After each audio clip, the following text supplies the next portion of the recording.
Okay, we're gonna see how this goes.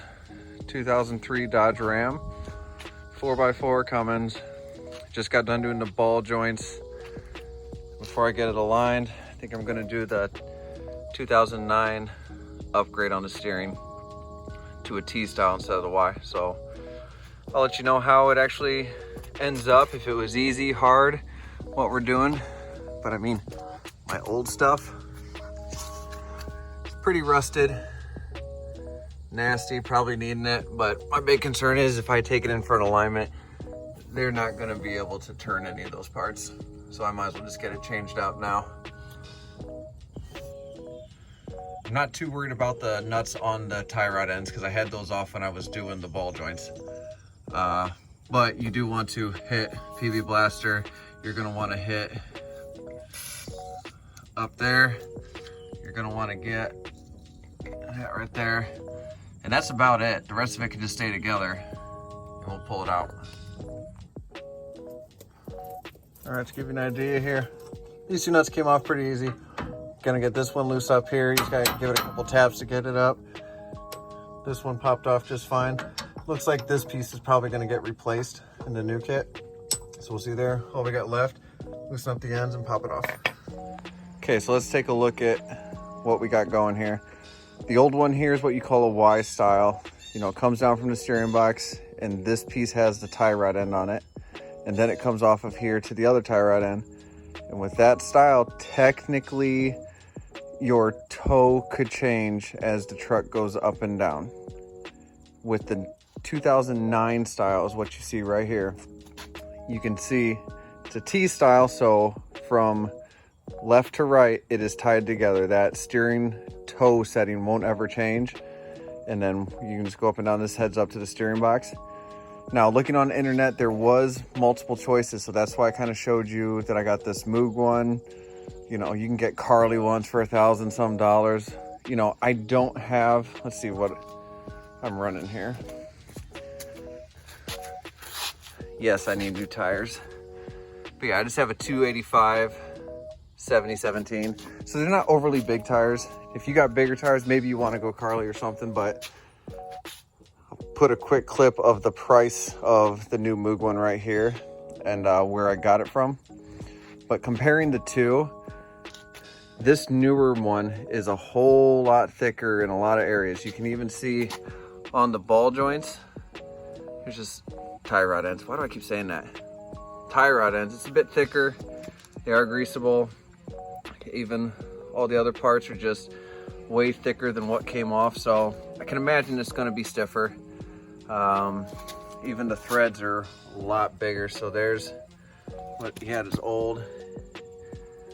I'd say a little under an inch, and these are almost inch and an eighth, inch and a quarter.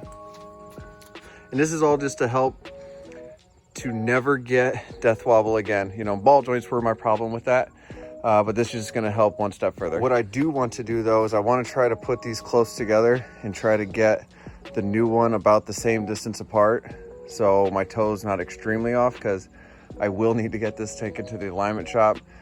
Even after changing out the ball joints, I can tell I'm toed out right now. So try to get that as close as I can. But the plan is to get new tires after the whole alignment and everything for winter coming up. Okay, I thought pre-adjusting on the ground is gonna be a good idea, but honestly, it's really hard to tell where it's at. I'll probably scrape the thing all up. I'm just gonna have to put it up in there. Just give it a little redneck alignment when I get all done. Okay, this is not good. So I'll probably get another one of those coming. That's not gonna affect the alignment at all.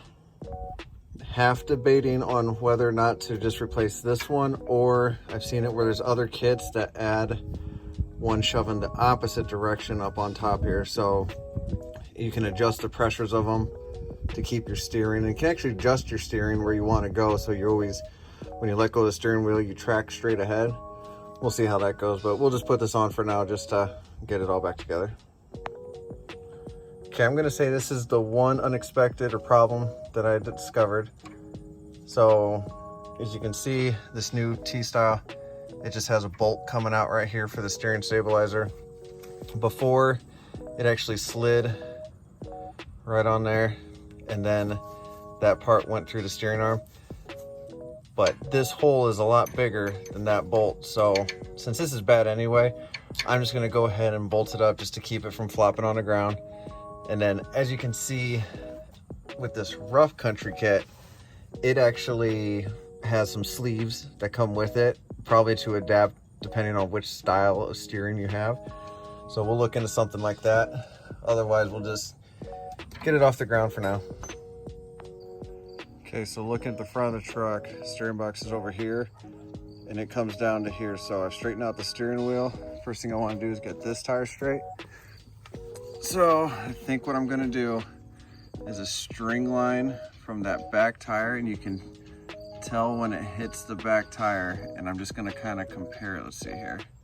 It's kind of hard to see on camera that it's parallel.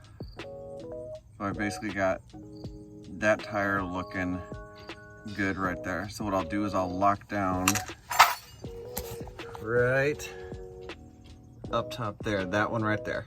Get steering wheel straight, and that tire's good, so that one will get cinched down.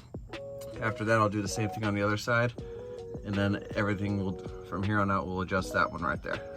So after I got, you know, this side tightened down, come across over to here, check it with the string. I had to adjust this one just a little bit till it was looking good. When I rechecked it, it seemed off, but what you gotta do is you gotta go back over to this side, pull that string again, and get this tire parallel with that string. That way you're back to square one. When I came back to check this one, it was looking pretty decent.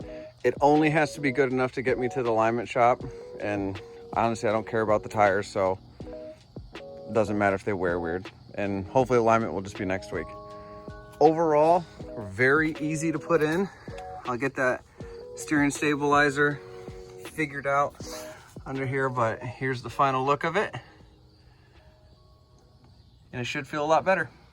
Thanks, everyone.